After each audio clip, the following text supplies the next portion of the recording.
and welcome to Collaboratory, the show where Mike Morris improvises in animatic with little help from our audience, and we learn about the craft of storyboarding along the way. This is an improv art stream that runs on audience suggestions. Mike, what kinds of prompts are we looking for from the audience? Hey everybody, it's good to be back after a couple of months taken off, but what we're looking for are a couple of characters, a setting, and a conflict. The three basic building blocks of a story. Awesome. So audience, feel free to jump in with your suggestions. Whatever you type might show up on the screen. So how you doing, Rachel? I'm doing great. How about you, Mike? Good. Why don't you introduce yourself to our audience? Yeah, my name is Rachel. I am a 3D layout artist. I previously worked at Rooster Teeth Productions on RWBY Volume 8 and Volume 9, and also on some crossover films that we did with the Justice League. So I've been in animation interested in studying animation for about 5 years. That's awesome. So let me know when we have some suggestions rolling in. But in the meantime, just wanted to put a word out there to all of those who are pounding the pavement out there, striking for the rights of artists everywhere. Got my union shirt on. Awesome. Just to show some solidarity and support for all those folks out there in the heat, because it's important what you're doing. Yes, very, very important. I support that entirely. So Mike, we're talking today about building portfolios. So what's something that you look for stands out to you when you're receiving like story portfolios to review? Well, I always say that, when you talk, and I'm just going to make a couple little notes here for on screen so people can see. So portfolio. So I would say there's a couple of general rules to follow when you're putting your portfolio together. Is your best work goes up front. Always put your best work. Like, progression is great to show in like a setting where somebody's looking for your progression. That's not what most recruiters are after. They're after to see what you can do in the shortest time possible. So you want to leave as much of an impression as you can with whoever is looking at your portfolio, right? You want to hit them hard, and then keep it rolling. Make sure that you can edit your portfolio down to your best work.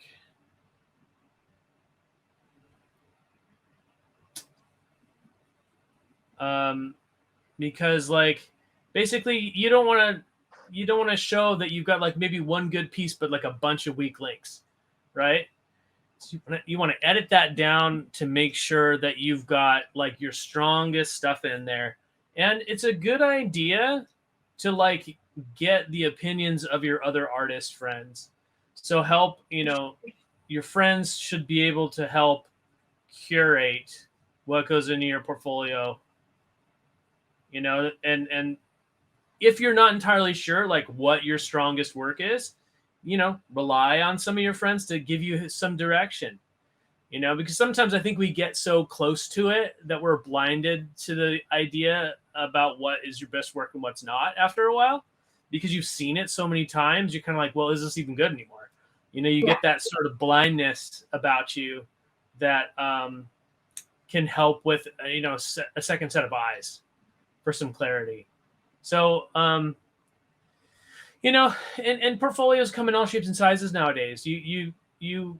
Having an online presence like that is really, really important now,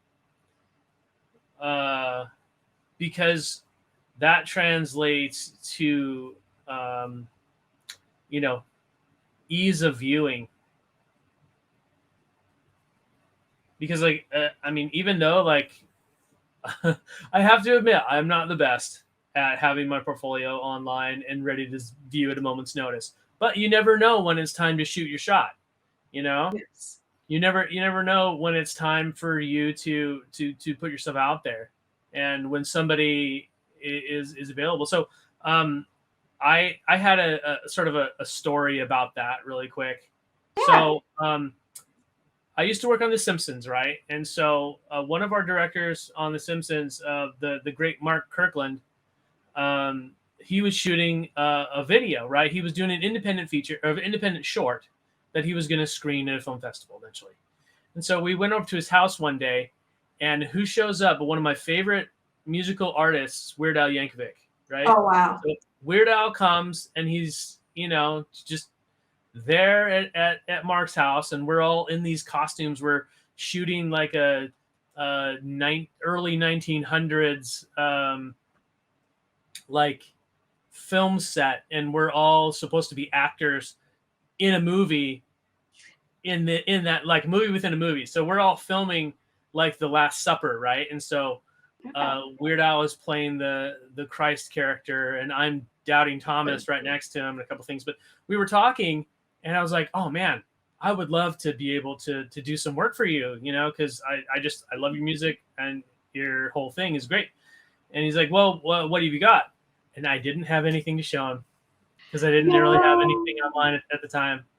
I mean, it was a while ago, but like, you know, I didn't have anything on YouTube. I didn't have anything going on. I was like, well, I mean, I work on The Simpsons, you know, thinking that was going to be good enough, but like, nope. So there could have been something really cool there that I missed out on because I didn't have my portfolio ready to go at a moment's notice. So, you know, that's a little lesson for all of you out there that, you know, just to be ready when it's time. Yeah, that totally makes sense. And I think also the help curate with friends is an important one too, because sometimes you're working on a project and you have it all in your head. So you understand what's going on into the storyboard, and then a friend watches the storyboard and they're like, wait, so what happened here? Or this drawing's not exactly clear. And it's so hard to get that when it's just you working on the portfolio because you have every single beat and moment down that might not translate onto the board in a way that you didn't expect. Well, it's true. Like communication is always paramount when you're doing a board, and being able to communicate clearly visually is kind of a learned skill a lot of the time. Some people are really natural at it that I've seen and met, but that's not the case most of the time. Like 80-90% of the time, that's not the case. In fact, you know, when people start putting, you know, drawings down, and those drawings have to communicate ideas clearly, you know, that it takes a minute to figure that out. Yeah, no, it takes lots of practice. And speaking of communicating clearly, it looks like we have a comment from Juju90. She says, character could be a guy swimming in the beach, but he's swimming way too far and starts to drown. As he tries to swim back to shore, a shark approaches him. So maybe that could be an idea for what we're doing for the board. So swimmer and shark. Yeah. Okay, swimmer and shark. Okay, so what do you think, chat? Is this tell us about this swimmer? He's a man, right? Yeah, it says a guy swimming in the beach, but he swims way too far out, and then he starts to drown. Is what Okay, they so pitched. what do you think? Big, small, skinny, fat? I think like lean. Like I think that could be a fun, like very lean, twig-like, but still has musculature. Maybe. Cool. All right, so I'm thinking that maybe for this particular thing, what we need to do is I would love to do the like surprise beginning. Yeah. You know, so let's go with, we'll go to our background layer, and we'll get out our a hard shader.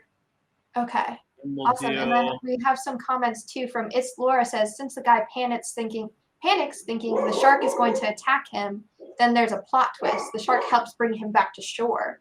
Is a possibility that It's Laura has suggested. And Juju90 also says he's lean and average height. Lean and average height. Okay. So let's get something here. We'll put down a tone really quick, and then we'll cover it over with a few lines here and there. Do something fairly fast.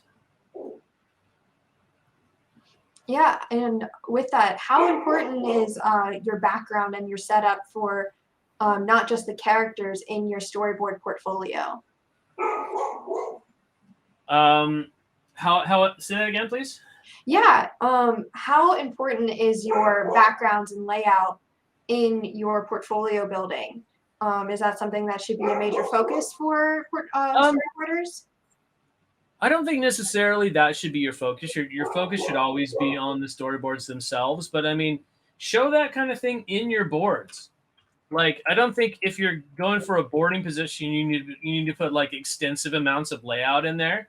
But it is important in your board to know that for people to see that you understand those ideas, that Yes. you understand the concepts of what layout does and what your boards should be. Because honestly, like, so many of what would have been compartmentalized, 10, 15 years ago into separate jobs is now kind of all being piled in with boards.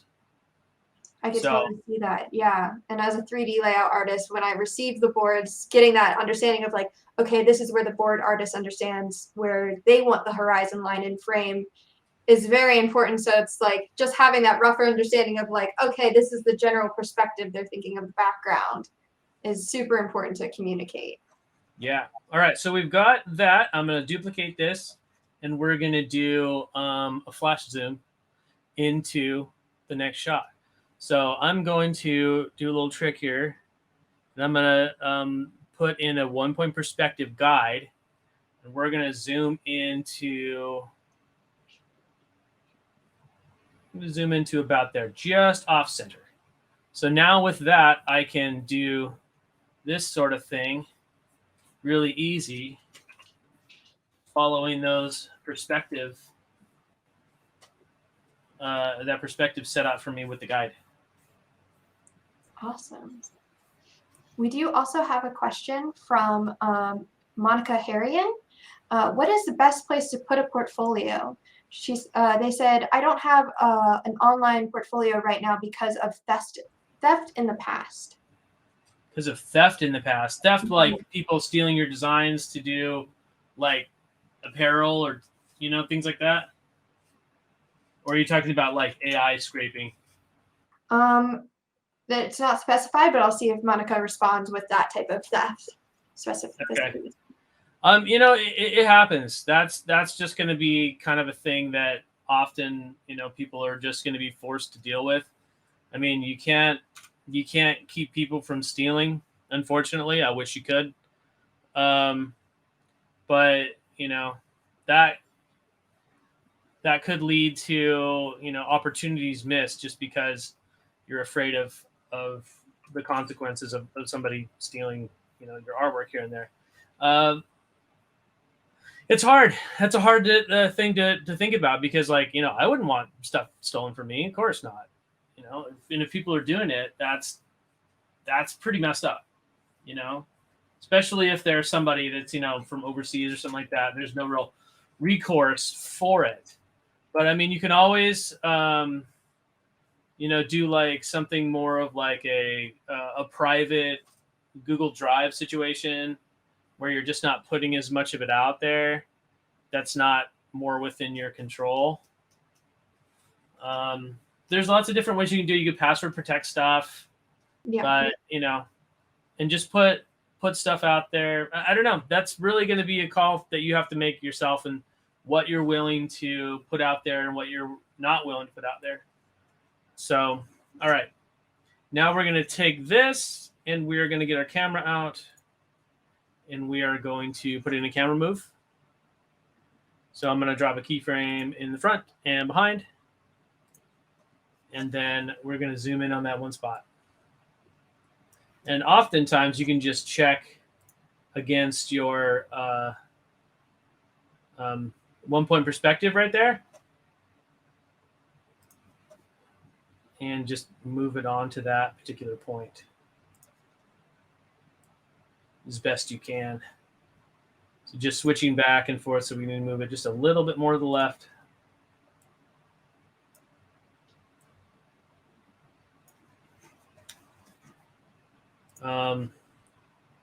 Oftentimes too, another trick you can do is to take this particular layer, and if you go to your layers palette, you can go to pin to camera.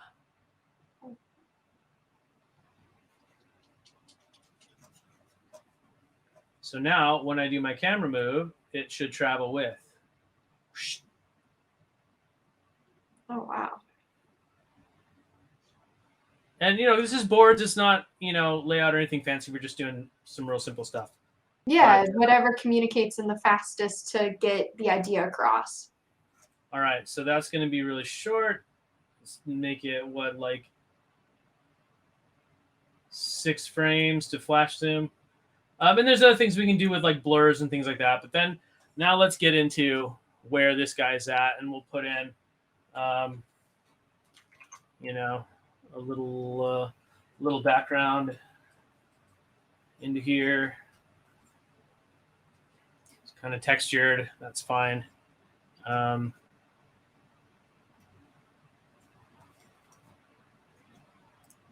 Sometimes it takes a sec to think it over.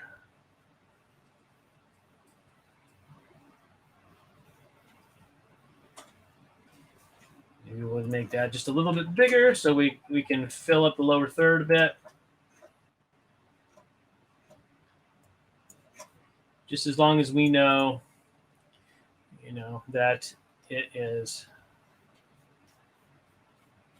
a bit of perspective here. And we put in a nice horizon line in the distance. Sometimes it works really well if you do a draw behind. You just turn on draw behind with a lighter color. Helps you get that little bit of atmosphere in against the darker. Oh, whoops, that wasn't draw behind. That was just fill in. Let's redo that.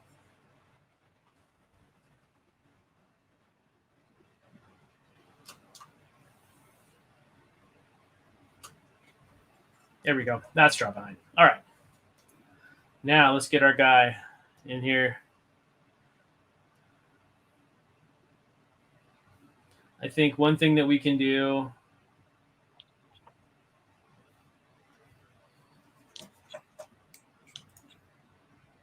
is just have him like pop up into it.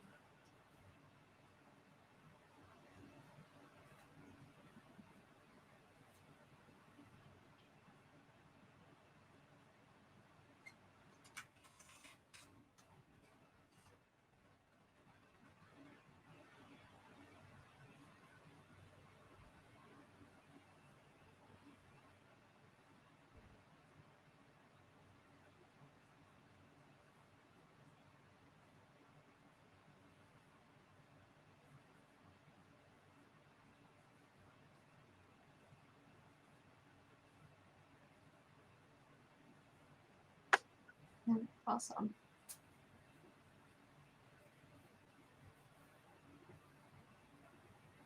We'll put one of those like rash guards or something on him.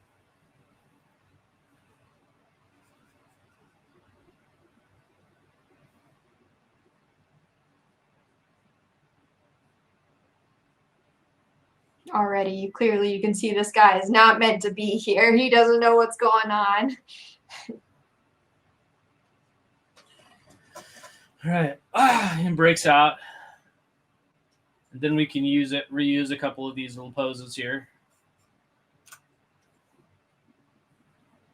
Just bend a few things. We'll put him down in the water a little bit farther, just so he's just breaking the horizon line.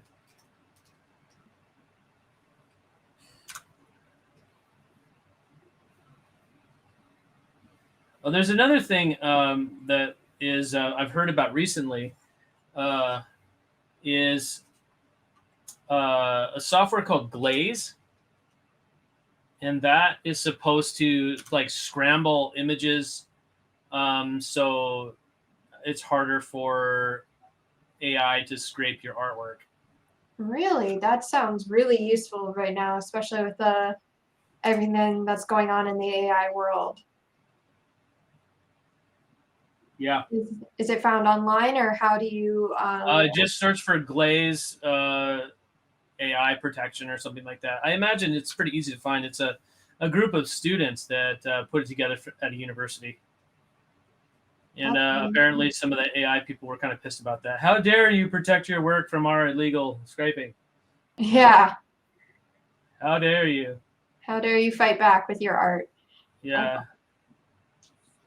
Well, that's very good to know and very useful for portfolio building right now and trying to break in. Do you have a certain genre you recommend for like on the journey of starting to build your first portfolio? Is there something that you gravitate towards in like communicating, like, oh, focus on drama or action? Well, I mean, it just all depends on what you like to do. I mean, you know, what do you want? What kind of projects do you want to work on in your career, right? Like, if you want to work on comedies, like, you know, put some funny stuff in your portfolio. If you want to work on, you know, more dramatic things or superhero things or like whatever, I think that you should put your portfolio in that position of what do I want to work on as a mainstay, you know, because I mean, a lot of the times you kind of get into these groups, right? These various groups that are doing different kinds of stuff. You know, the people that have done action adventure tend to stay a lot of time in action adventure, and people that do comedy tend to stay in comedy. People who do prime time, a lot of the time they'll shift around a little bit, but you know, you kind of go with that, and it takes a pretty conscious effort to not be in that after a while, you know, especially after where like that's where your kind of your contacts are, you know. So like I would say just go with what you feel like that's what you want to do, or those the kind of shows that you want to be a part of. Put those kind of things in your portfolio. Attract the kind of clients that you would want to work on their stuff just inherently.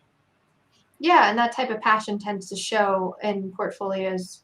You know, sometimes it's very evident the projects that somebody's very passionate about working on versus, you know, this is not their strong suit, but they're working towards that.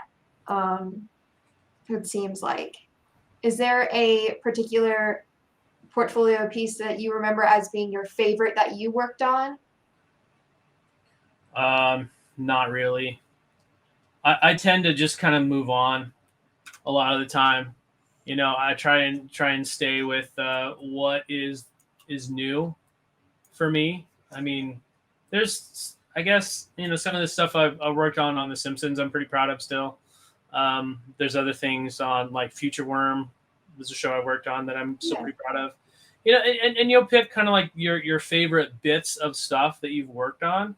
But I can't say that I have like a standing favorite, because to me that seems like antithetical to progression. Yeah, You know, no, where that you're totally sort of makes sense. stuck on the one thing that you did forever ago that was like your favorite thing ever.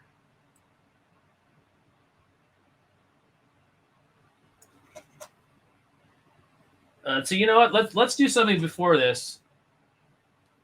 Let's have him like do a little bit of like coughing or something like that.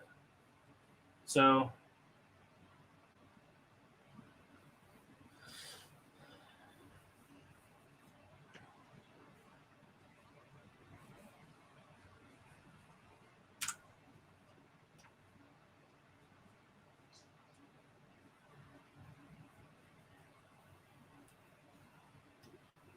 And for people that aren't as familiar with Storyboard Pro, what type of tool are you using to grab the certain lines to be able to move the character around like that to get those quick changes in the pose without having to redraw every time?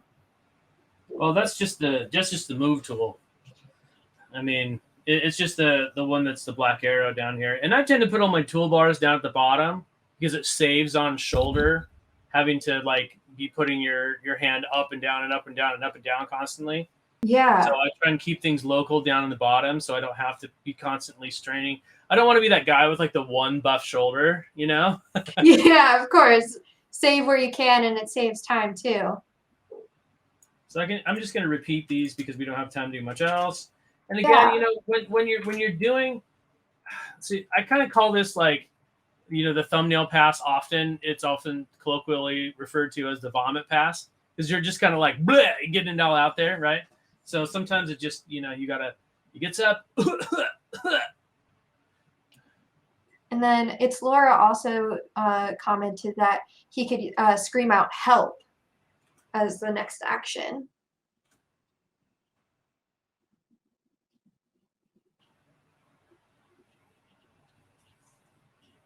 Yeah.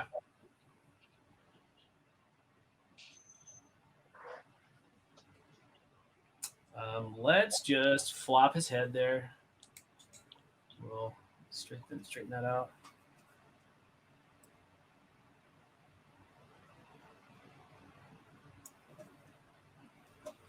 We also got another comment asking.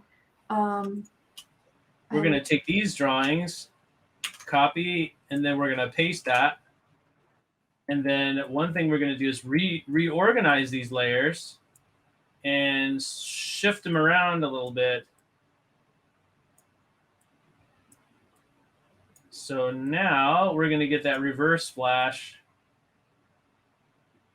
zoom. Only this time we're going to put our boy here. The realization of, oh my gosh, I'm all alone. Yeah. Where am I? We're going to put that right there. And then we're going to turn off the guide. And use that as just like a quick interim thing. It's a little placeholder like that. So we got a little drawing in there.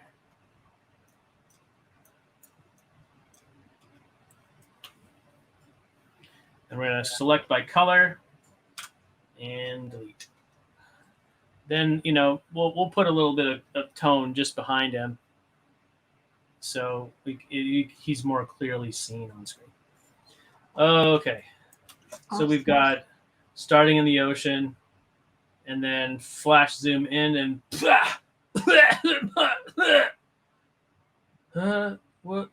am I? And I think maybe we can even put this little beat in there too.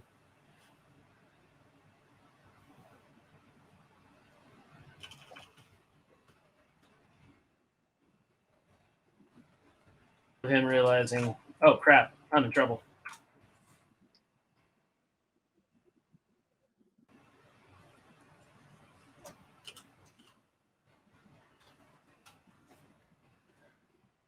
Help!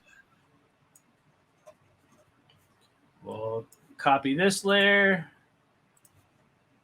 Then we'll go to this layer and delete the existing D.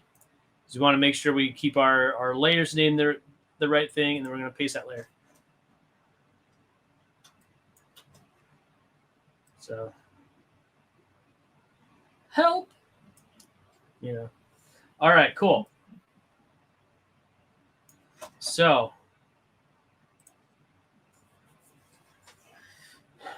we've got our diver comes up, coughs, help.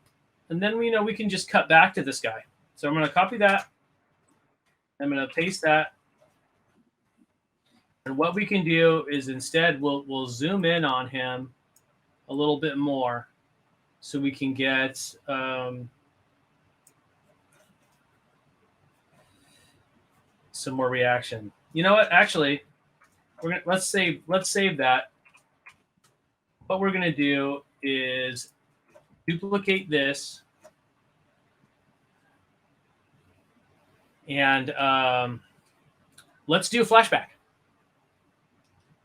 So yeah. I'm gonna get some text out here. Let's see. No, shouldn't put that on the bottom layer. Let's put that on the top layer. 5 minutes ago. And let's pick up some fun text besides just this blocky stuff. No, that's not what we want. I'm just going to pick something here, and then we'll select that and just keep looking down the list until we get something good, something fun. What about Avalon Quest? No. Aqualine 2? No. A lot of scripty fonts. Yeah. Nope. That's got a weird thing in it. Bell? No. Let's see. What's something fun? Champagne limousines? No. That's too Art Deco. yeah, Art Deco. That's the word Yeah. I'm looking for. What about Forte? Let's see that one. That's good enough. 5 minutes ago.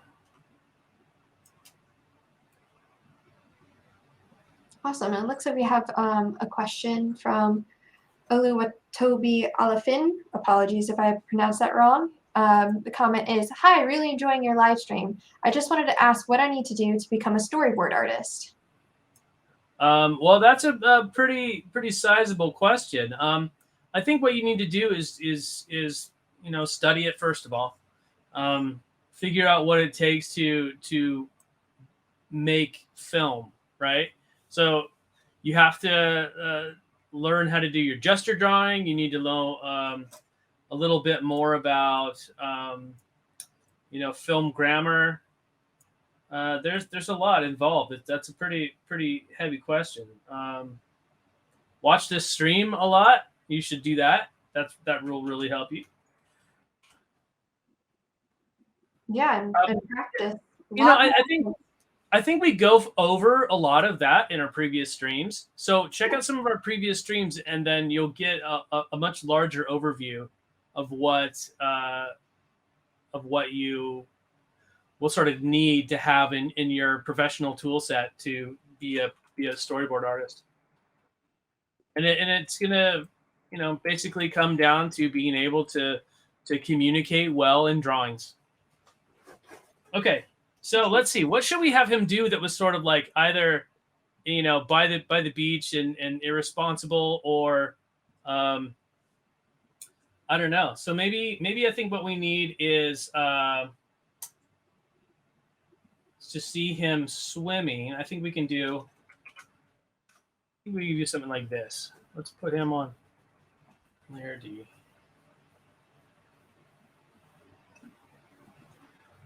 And have him, sort of swimming.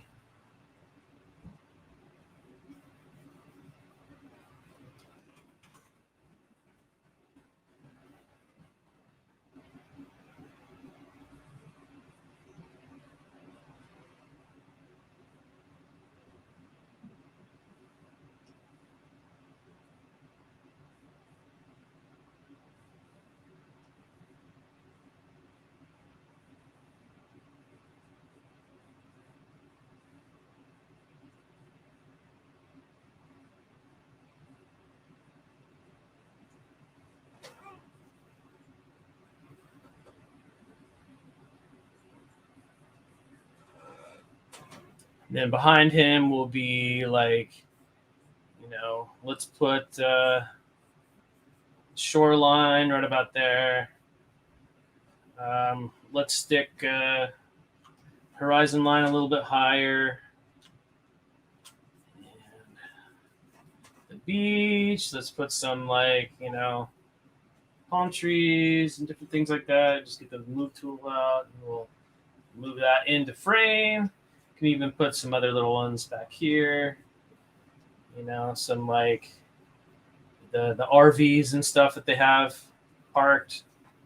Maybe we'll even put like let's do no lifeguard tower, because I think that might be kind of like a thing that we can have to make it slightly more dangerous.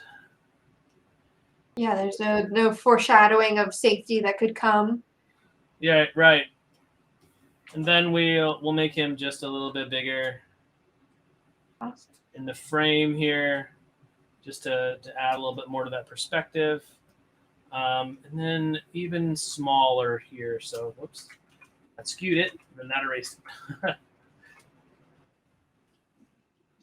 Awesome. And it looks like Juju90 is asking, Mike, how long did it take you to be comfortable with drawing on the spot? Well, I used to do a lot of caricature work, so that kind of helped me become much more used to it. But I mean, I don't know. It took a while, I guess. It's all about the mindset, I think, in not being precious with stuff as much. I don't know if that's a sufficient explanation, but like, you know, I don't know. I just kind of stopped worrying. Yeah. And the more often you just put yourself in those situations to draw on the spot, the more comfortable you could possibly get with it. Yeah, exactly. It just takes time. Yeah. It's like most things. You get more comfortable with things over time, and you know.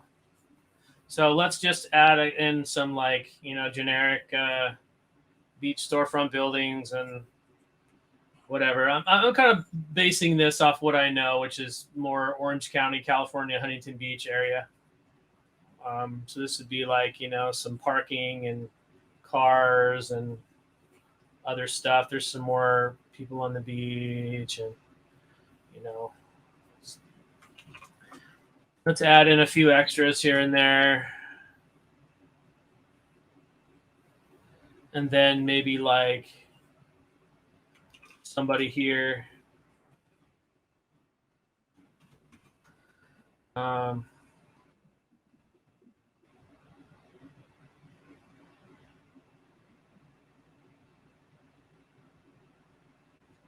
we'll put Rachel in there. Awesome. Just being like, no, wait, please come back. Yeah. And then Marina is also asking, does the directing and storytelling of the storyboard affect how your portfolio stands out? Sometimes. I mean, boards will always get changed by a director almost invariably, right? Yeah. So sometimes there will be a discrepancy between what is in the board and what shows, in your portfolio as opposed to what shows up on screen, right? But that's just a thing that happens, So sometimes your board will actually be a little bit better. Sometimes it won't be. And sometimes you'll just show kind of like what eventually happened. If you can get a copy of the board as it stood afterward, after all the revisions have been made and everything like that, you can get the copy of the final board. Sometimes you will put in your portfolio like I did this, this, and that, and then some of this is director revision. It's good to call that out and be like, yeah, this was in episode, such and such of this show, and includes director note and revision, storyboard by me, so on and so forth, to be able to, mitigate some of that, I think is a good idea. Yeah. Whatever you want to put in your portfolio, whatever you think is strongest, that's really what you should be going for. Yeah, because showing you that you're collaborating with directors is sometimes a positive too. So having personal boards that you did by yourself versus collaborating with other artists all just depends on the strength of the boards. You were about to say collaboratory, weren't you? Yes, I was. I almost slipped up. That's fine. I love it. That's great. It's now in my vernacular. Yeah, as it should be in everyone's vernacular. Yes. All right. So we've got 5 minutes to go. Yeah, I'm gonna get out there. I'm gonna hit it.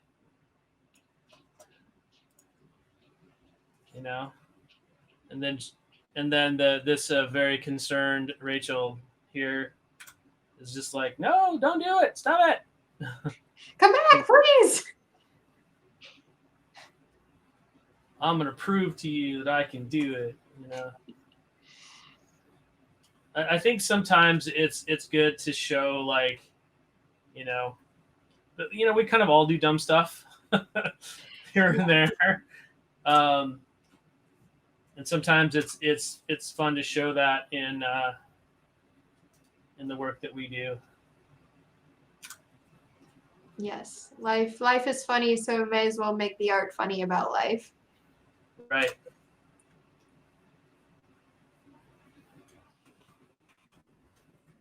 Switch pencil. Oh, switch to my pencil. That's why I wasn't looking good.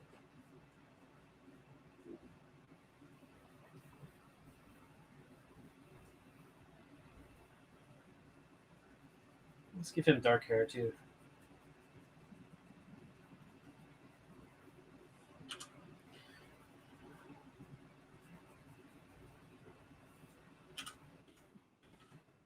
We'll fix all that later.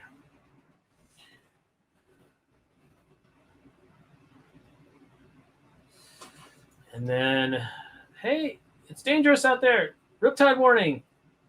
Riptide. Oh no. Oh gosh. Yeah, those riptides can definitely, especially in California, they come out of nowhere. So let's see, Shift M to reset the view. And then we'll do a high angle and do just a little bit of that. And then since we have our Rachel character on the right side of the screen, we're also going to have her on the right side of the screen here. And we'll put her on D instead. Just in the foreground here.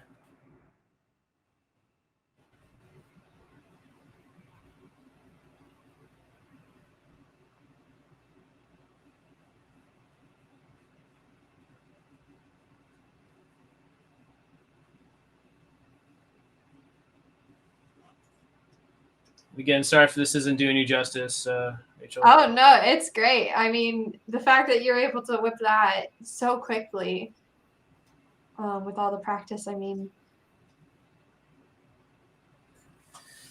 And just to give it a little bit more atmosphere or a little bit more perspective, we'll put you just a little bit more larger or a little larger in the screen. And then this guy.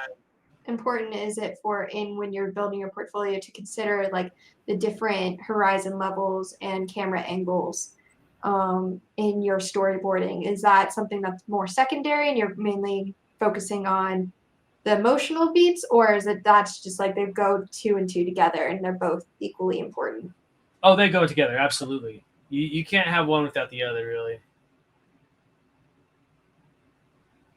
You want to be able to pick your angles like cinematically and be able to tell that story through those different types of shots, right? Because each type of shot sort of has its own psychology, right? Mm-hmm. So, and each of them has their different strengths and their different weaknesses.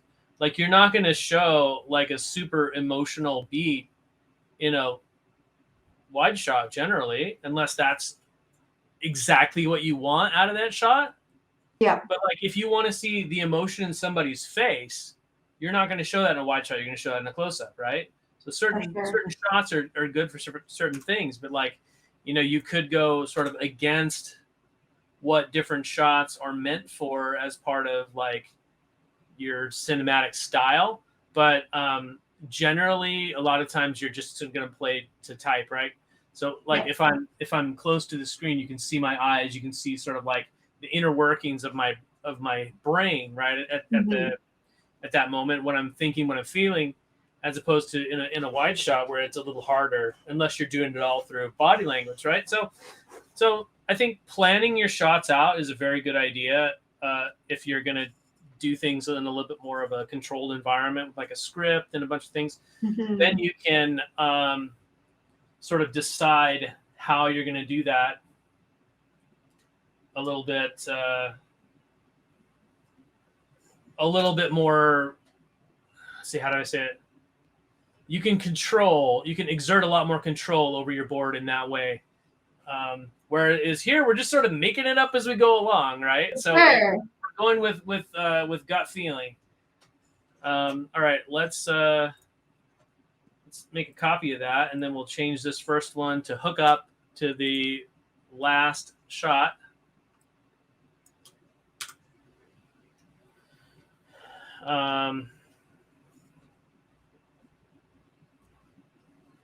We'll make a wider mouth here, like, ah, no, get back here.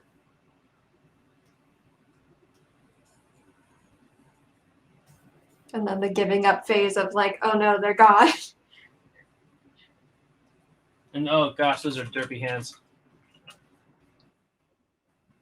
The hands, yeah, the hands will always get you. Well, it's heads and hands, right? If you're in a rush doing a board and you've got a deadline to hit, heads and hands. That's what you want to do. Make sure those are working and communicating, because that's what you need to really. Those are the things that sell the ideas most, right? And when I say sell the idea, I mean, you know, getting somebody else to understand and buy off on For it. sure. What they say, sell, you know, talking about it in sales terms. But I think that's kind of like an older way of speaking, I guess. Coming from the story men of old. All right, so let's turn him around a little bit, and he'll be still swimming, looking back.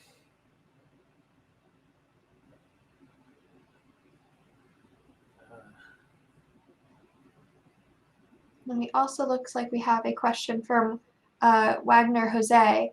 Hello, I'm putting together my cleanup portfolio. Do you see any issues with creating a cleanup portfolio solely on fan art characters in animation? I'm not very good at character design. Thank you. That's what he said. I don't suppose there's anything super wrong with that, no. If you're doing a cleanup portfolio, what you might want to think about, though, is a revisions portfolio, which isn't just necessarily only cleanup. It's showing how you change the board to make it better. I think that's more of what people would want to see, as opposed to just cleaning things up. You know, there's room for that, sure. But I mean, you want to be able to do more and show more than just, I can clean up boards. So he's going to turn around and start, like, you know, doing the backstroke. Of course. Because he's, you know, showing off.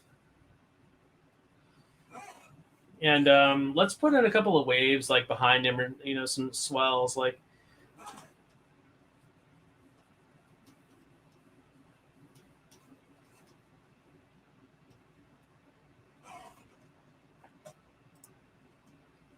Aw, look who's concerned.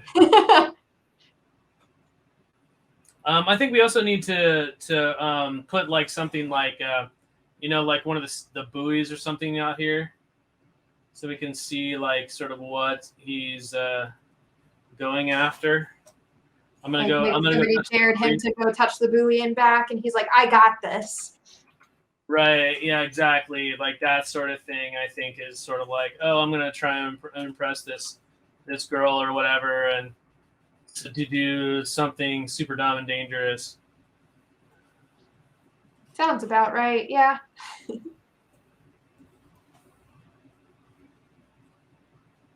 So.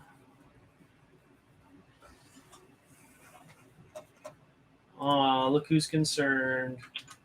So I'm going to duplicate this, and then I'm going to split it out. And then we're gonna cut in with our camera. Whoop.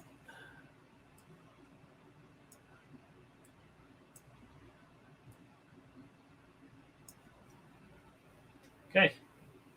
And then just zoom in a little bit, and then duplicate. We're gonna go to layer C that he's on.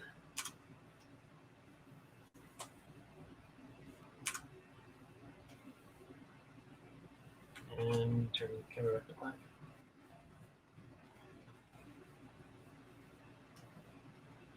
Oh, you concerned with little old me? Oh, that's cute.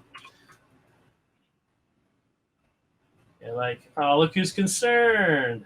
You got nothing to worry about. Like that sort of thing. With the cheeky little wink, like, everything's fine. Yeah. It's all right, baby. I got it. So, like, this is nothing. you know, can do this sort of cheesy thing. I got it. And then the moment everything goes wrong. Yep.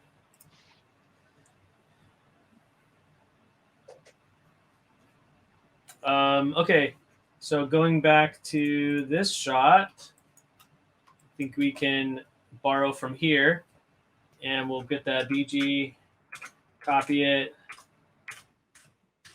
paste it into this new one, and general placement of the Rachel.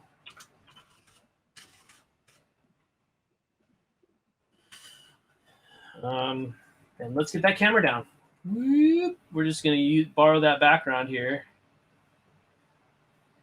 And generally, for boards, you probably don't want to do this unless you have like vector backgrounds.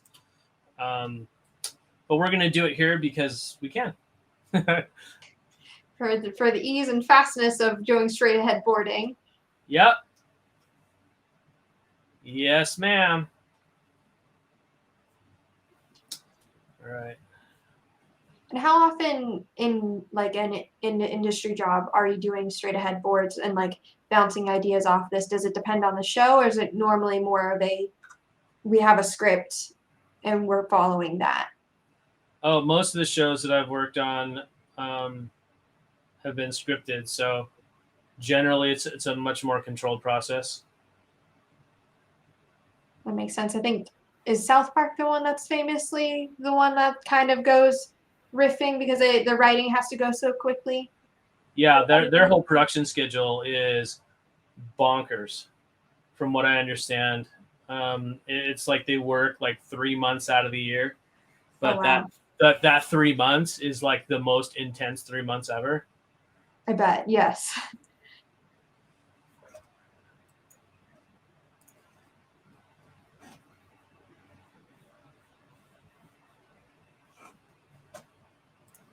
So that's when she's starting to look concerned.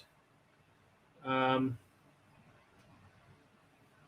then maybe like we'll give her a little bit of a lean forward. Here's a nice little trick. You can skew something, but then skew the head back.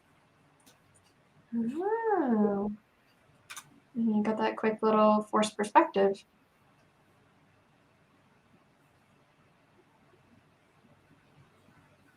I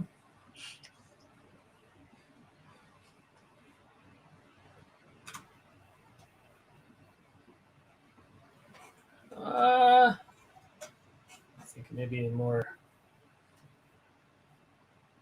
along the line there. Then we'll copy this. Then we'll paste it. Let's see. I think we can get a better drawing there.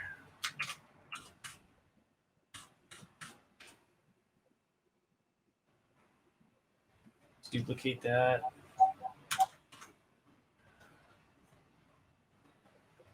And duplicate that again, and then we'll just take him, start to shrink him down. Duplicate.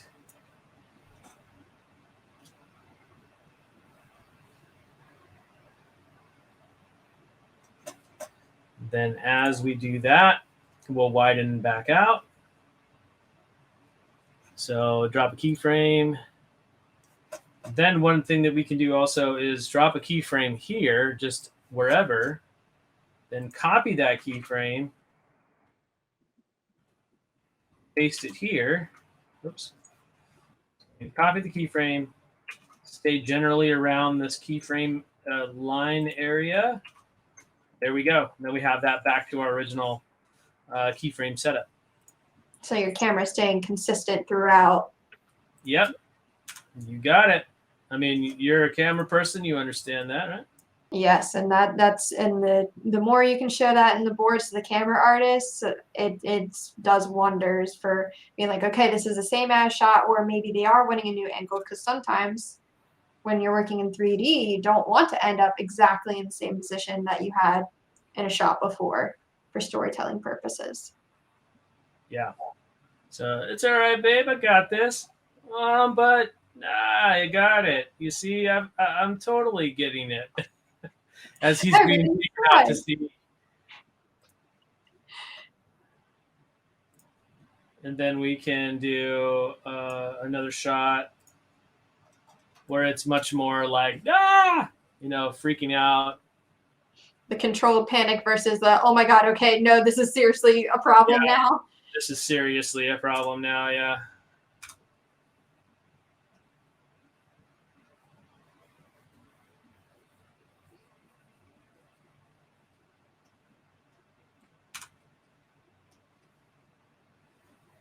A lot of times when you're doing boards, you don't need to redraw everything all the time. You can reuse some things here and there and make the most of a vector, drawing tool. Yeah, it's not cheating. It's working smarter and not harder. And then these are thumbnail boards, granted, but at the same time, yeah, you have to work in an efficient way so you can get as much done as possible. And usually what are, diminishing deadline sizes. Yeah, on average, how many boards are you expected to hit in a day on? Depends on the production. Yeah. It always depends on the production. Oh my gosh! Let's do one more here. Let's make him go away just that much farther.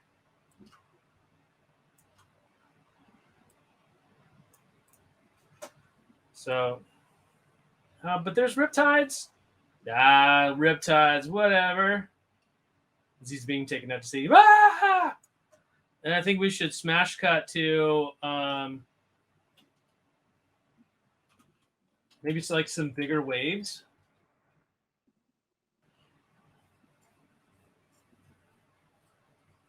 It's just sort of like the journey that he was taken on. Create a quick montage to make sure you get that point of this is where he ended up in the end. Yeah.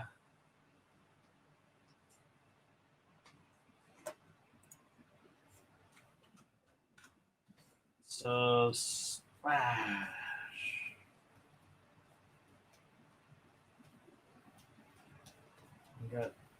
We got, water effects are always time consuming. Yes, and usually the first to get cut out of a show if it can be cut out, that's for sure. Yeah. And then we have him. We're not going to color in his hair.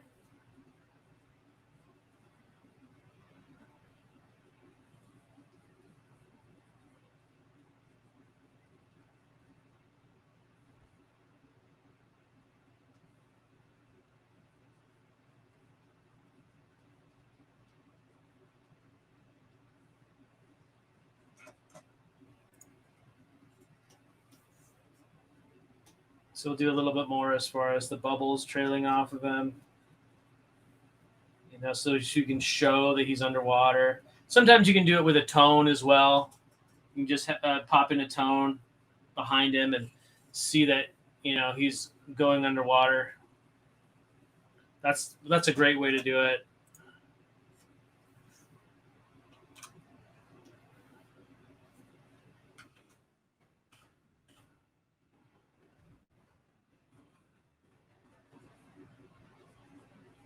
I don't know if any of our audience have been manhandled by a wave before, but it's not fun. No, yeah, that is definitely a awakening experience.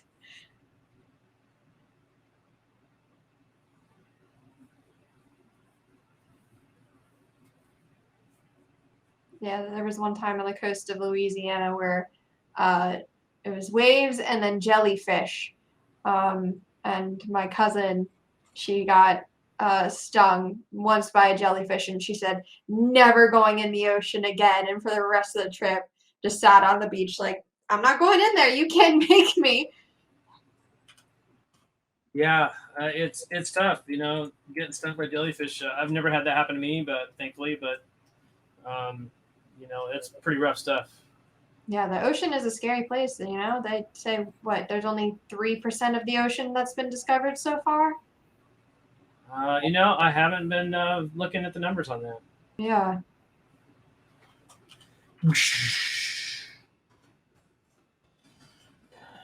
And then, like, sometimes when this happens, you're not entirely sure like which way is up, or you know which way you're going. If it's light out, you know, that usually helps.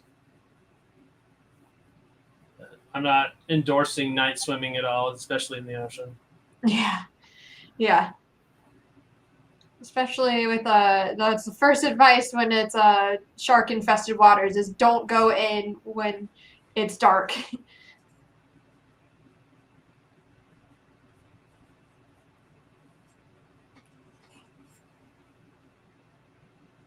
Let's see, that leg in there.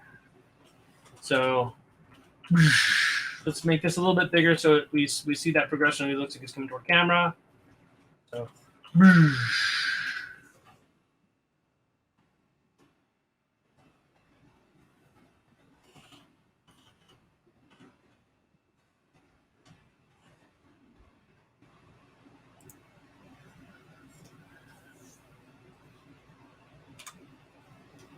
Then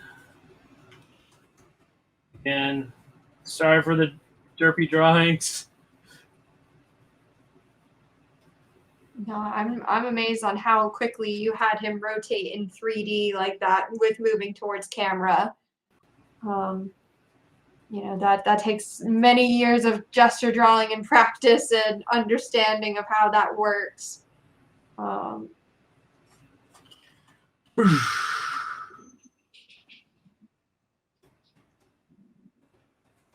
And then we can bubble it up. Lots of bubbles. Sometimes you can do like a stamp or something like that for this type of stuff, but you know, sometimes that also adds to file sizes. So be careful when you're doing that sort of thing. They don't have to all be uniform size, even smaller, bigger, everything. But yeah. So, and then smash cut to, you know what? Why don't we just put him like in here, like really show that level of danger.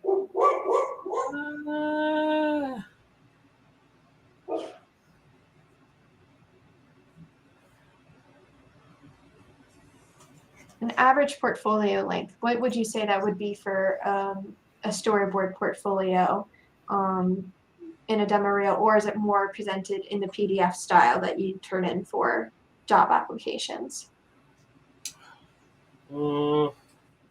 It's hard to say with any like one particular way, because some people would like to see portfolios, some people would like to see like portfolios in a PDF. Some people want to see just animatics. So it's hard to. There's no hard fast rule of like the best way to present something. Just of course, ease of being able to get at the work and be able to like. So if you're doing a PDF, make sure that your PDF is easily seen, or that your frames are easily flippable through. Like just as long as they can access them easily. Like that's what I'm trying to get at. Yeah, like, of course. Being able to access the work simply without going through a ton of things. Because like say, you know, a person only has so much time to go through a portfolio, right? If they get to somebody's that they just can't open or they can't figure out how to work, then that really becomes a problem. Yeah. So all right, so we've got the backstory 5 minutes ago. He's running away, and then and then down into the drink. Then we'll get the thing back out. Now.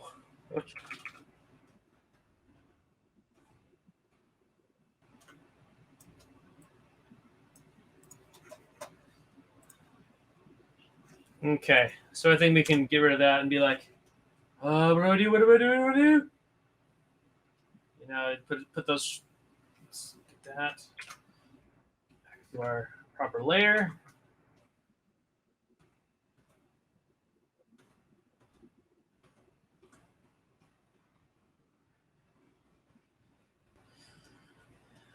Shoulders up, head down.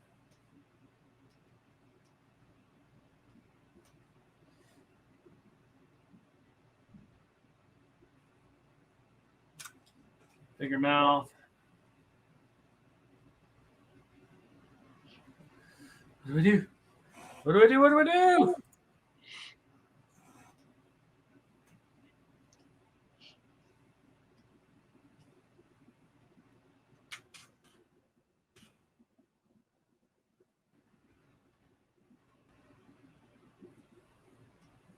I mean, this is this would be sort of like ripe for a Simpsons joke, you know, like well, there was a one on a Treehouse of Horror where Abe Simpson gives Homer wedding advice. That's, well, if you ever go back in time, like, this is what you shouldn't do. Right? Yes. What do I do? What do I do? You know, then the thought bubble of like, if you ever find yourself stranded in the ocean, it's like Jacques Cousteau or something like that. Yes. And I think, you know, we can do something like this, where he's just like, you know, let's put his head down. When the face goes down, the ears go up, by the way. So you can get that more convincing head turn. Sometimes you can just drop this a little bit like that.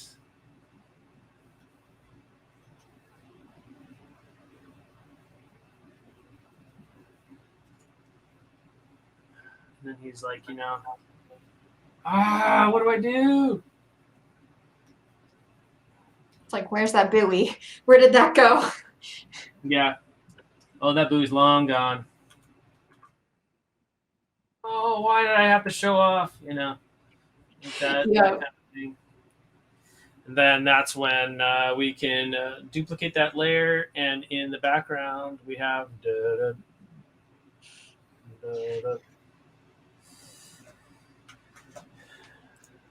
huh?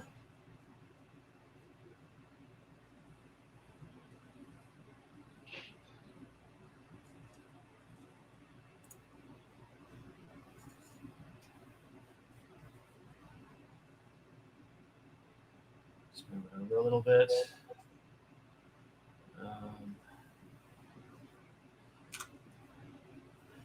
And of course, they look the wrong way first. Of course.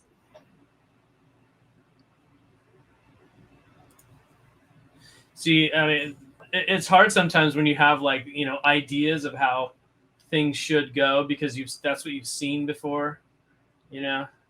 That's why it's important when you're doing storyboards to do your research and find interesting ways of doing things instead of just the stereotypical way. Because, you know, often in like a thumbnail / vomit pass like this, like, you'll kind of go toward those tropes just instinctively. Mm-hmm. So then comes the next step of analyzing a board, what's wrong with it, where you can go with it, and figure out how to make it more interesting. So the first pass is never the last pass. Yes, always trying to find the rules that you can break within still keeping to that style. Yeah.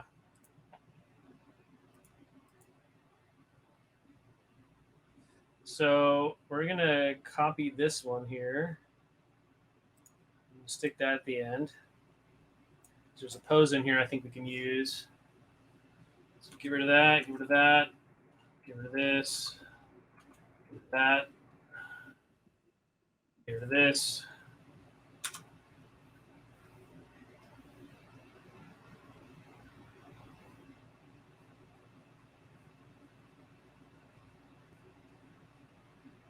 Add like a little bit of tremble. Hello? Yeah. I don't like this. Something wrong here, as Goofy would say. Yes.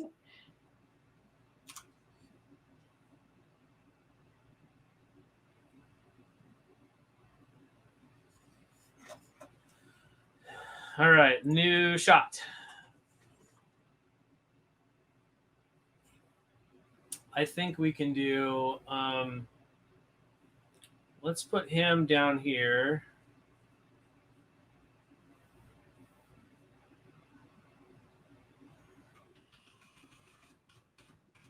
Do this one of two ways. I think we can do him right here. What I want is a shark coming out of the water. He's going to be a talking shark, by the way. Oh, amazing. There we go. So he's going to be like all huddled up like this. Like, then we'll do the background. Drop in a nice tone here. You hold shift while you draw lines, they'll draw straight lines. For those of you who like drawing straight lines.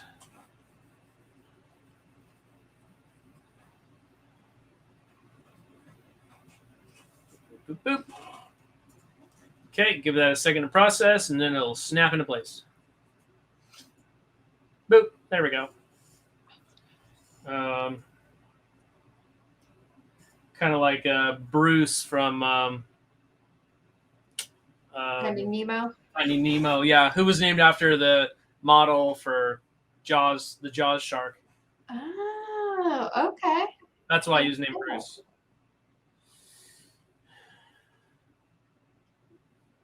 So we'll have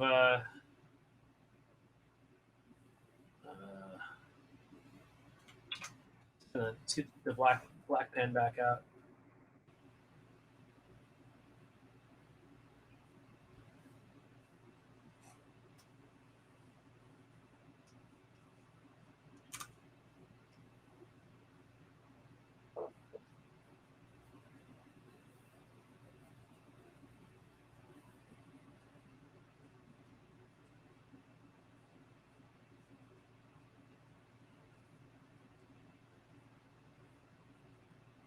Do you have a non-human favorite creature that you like to draw on your storyboards?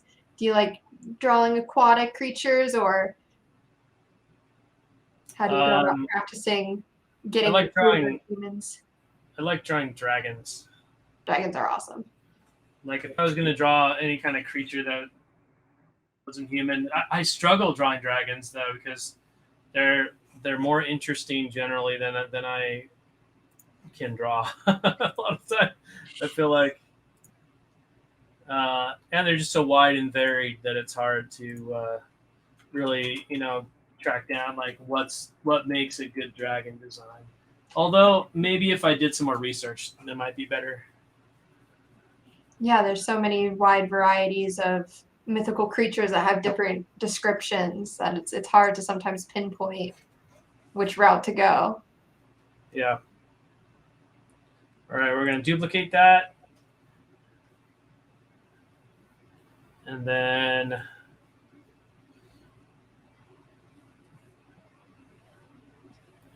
have him be like,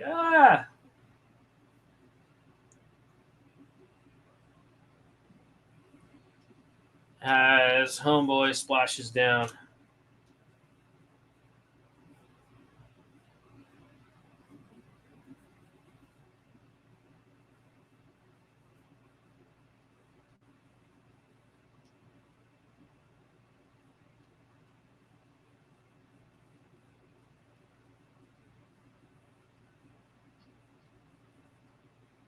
Now, what's the shark's opening line going to be if he's talking? I don't know. Suggestions from anybody? Any ideas from the audience? I mean, the stereotypical Finding Nemo is hello, you know. Yeah. I don't want to do that. You have the guy here just bargaining for his life before he even like, please no, it's not my time yet.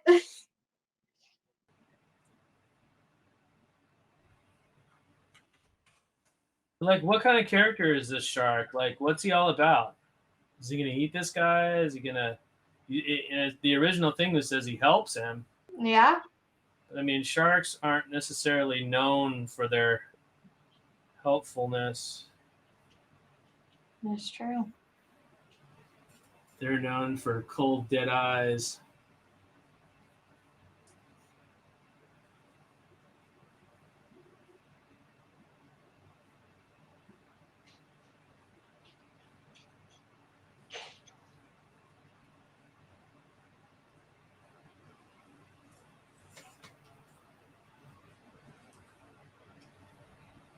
This is such a derpy looking shark. Oh man. You're like, I wasn't gonna say it, but yeah. Yeah, I think the angle of the nose change helped. Yeah. He looked too much like a dolphin or something like that. Yeah, I think it made him the head down made him look like he was a dolphin for sure. I don't like that. I'm gonna try something else. Let's see. Sometimes you do need to do a pretty drawing just so things read. Yeah, like when you're first introducing a character, it's super important to have that one reference drawing of, okay, this is what they look like in their most pretty sense. Most defined.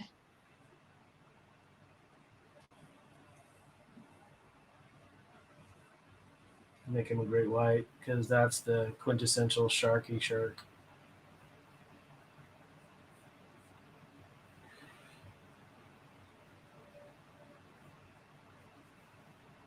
Was there a character that was ever like not the roughest, but like where it was like when you're thumbing through and the boards had to be done quick, that you just had a hard time like doing a quick thumb pass of them to make it like it's this character?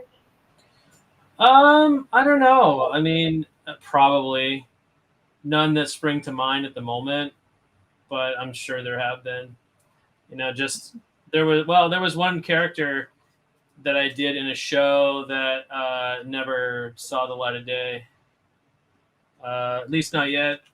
That was like had like a ton of arms. Oh yeah. So that was a little bit more daunting just because of the line mileage. Yeah, I can imagine. All right. Do we have an opening line? There might be one coming in. Let's see if what the comments have to say.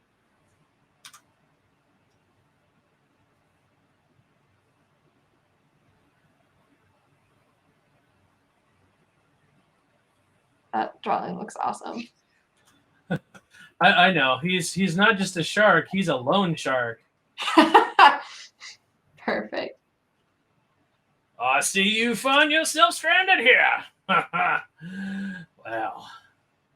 There we go. Yeah, I like that. And it looks like we have about 10 minutes left. So we're running out of time, Mike. Can we possibly play the animatic for the audience? Okay, one more thing, and this is what I always end up doing for these.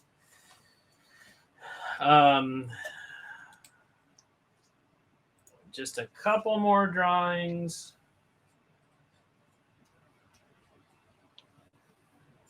Oh,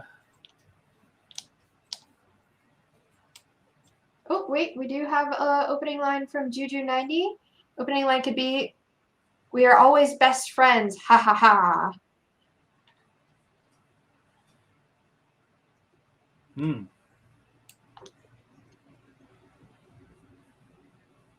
We are, wait. Oh, we are now best friends, ha ha ha.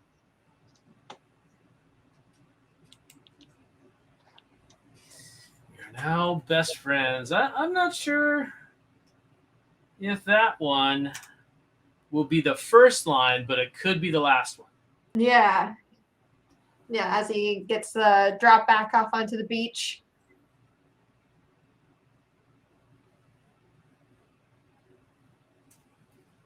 So I think right here is, he's got, looks like someone in a predicament.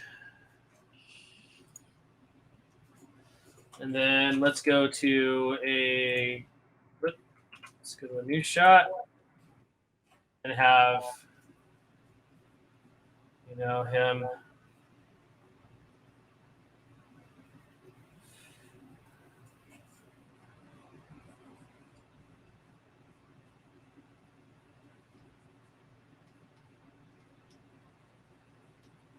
Come into the shot, all big.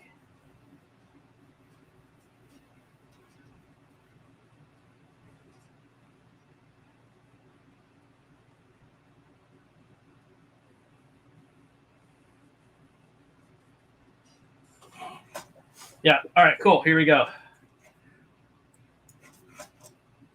So we've got open sea, flash zoom out. What?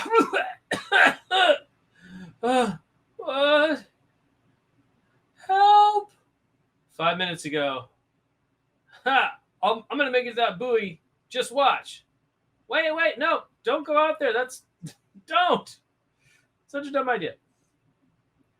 There's riptides out today. Riptides, whatever. I got this. But you should come. Nah, I got this. As he starts to go out to sea. Wow! Smash cut to and then we bubble over into another smash cut. Now, what? How can I be so stupid? What am I gonna do? And then shark fin comes around. I don't like this. And then popping up is a shark. And he comes over and looks at him and says, new customer. So, how can I help you? Amazing. And that's what we're going to do. And they're going to become best friends later on. Yeah. They'll have a whole loan shark ring running. So there you go. Like a buoy race hustle. There you they're going to become hustling partners. Yeah. He'll get other people to race out to the buoy and get stranded through the riptide. There you go. I like it. I love it. Okay. Cool. So then I think we can do this where he comes in just that much closer.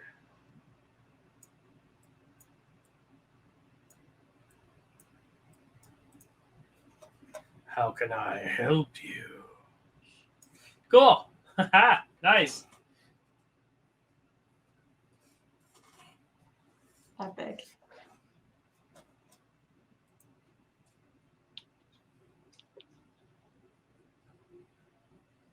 So again, portfolios, everybody has a different way of doing them. See which ones you like, see which ones you sort of gravitate toward, see kind of how you want to present yourself, and go from there. There's no hard or fast rule, whether it be PDF or animatic or both.